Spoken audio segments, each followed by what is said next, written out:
মহারাজের বিরুদ্ধে ধর্ষণের অভিযোগ দায়ের করলেন একজন ভদ্র মহিলা। সবচেয়ে বড় কথা হলো সাধু সন্তরাও আজকে এই ধর্ষণের অভিযোগ থেকে মুক্ত হতে পারছেন না।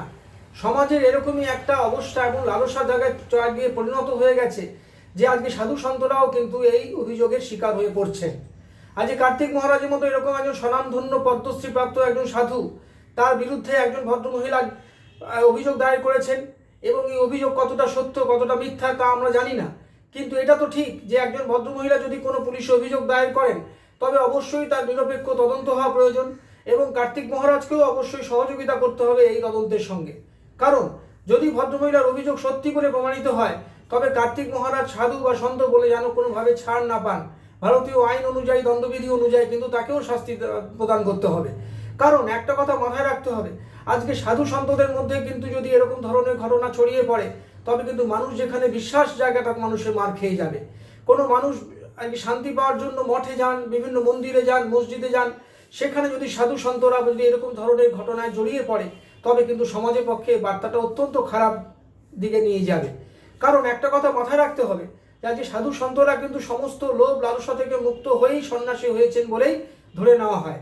তবে আজকে যদি কার্তিক মহারাজের বিরুদ্ধে এরকম একটা ভয়ঙ্কর অভিযোগ ওঠে তবে কিন্তু সেই অভিযোগের পুঙ্খানুপুঙ্খ তদন্ত হওয়া প্রয়োজন এবং তদন্তে যদি উনি দোষী বলে প্রমাণিত হন তবে যেন কার্তিক মহারাজ বলে কোনোভাবেই তাকে ছেড়ে না দেওয়া হয়। কারণ সমাজের কাছে এই বার্তা অন্তত যাক যে কার্তিক মহারাজ কেন বা সমাজের যে কোনো অংশে আম জনতা হোক না কেন তার সে কিন্তু যদি সে অপরাধ করে থাকে তাকে শাস্তি পেতেই হবে। কারণ ভারতীয় দণ্ডবিধি একদমই কাউকে দেখে না, তার চোখ বাঁধা, ভারতের আইন চোখ বাঁধা। সেখানে একজন অত্যন্ত প্রভাবশালী লোক হতে পারে কি একজন সাধারণ মানুষ হতে পারে, যদি কোনো অপরাধ করে থাকে, যদি এরকম ধরনের অপরাধ করে থাকে, মহিলাদের বিরুদ্ধে এরকম ধরনের শ্লীলতাহানি বা কোনো ধর্ষণের মতো কাণ্ড ঘটিয়ে থাকে তবে অবশ্যই তার বিচার হওয়া প্রয়োজন।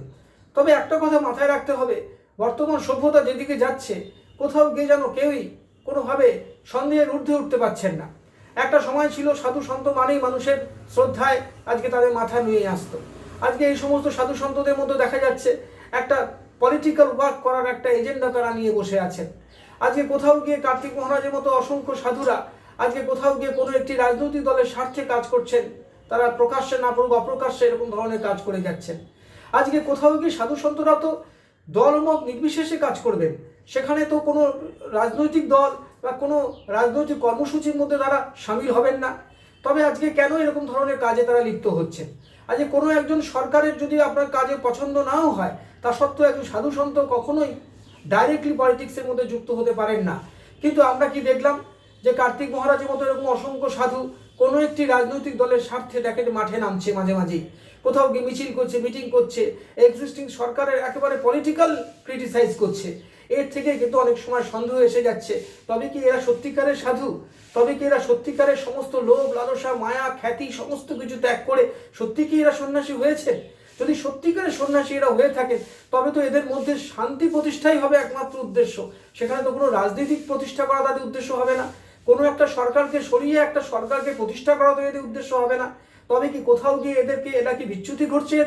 এদের কি কোথাও ভাবে সমাজের মূল স্রোত থেকে তারা একদম বেরিয়ে আসছেন, নাকি এরা কোনোভাবে সমস্ত মায়া মোহগুলোকে আঁকড়ে ধরে একটা সমাজের একটা গেরুয়ার যে ছদ্মবেশে তারা সামনে ঘুরে বেড়াচ্ছেন আমরা জানি না। এই জন্য এই পুঙ্খানুপুঙ্খ তদন্ত আমরা দাবি করছি এবং যদি সত্যিকারের কোনো অপরাধ হয়ে থাকে তবে যেন কাউকে না ছাড়া হয়, প্রত্যেককেই দণ্ডবিধি অনুযায়ী শাস্তি প্রদান করা হয়। আমাদের ভিডিও ভালো লাগলে লাইক ও শেয়ার করুন, কমেন্ট সেকশনে গিয়ে জানান আপনাদের মতামত। আরও ভিডিও পেতে চ্যানেলকে সাবস্ক্রাইব করুন, প্রতি মুহূর্তে খবরের আপডেট পেতে প্রেস করুন বেল আইকন।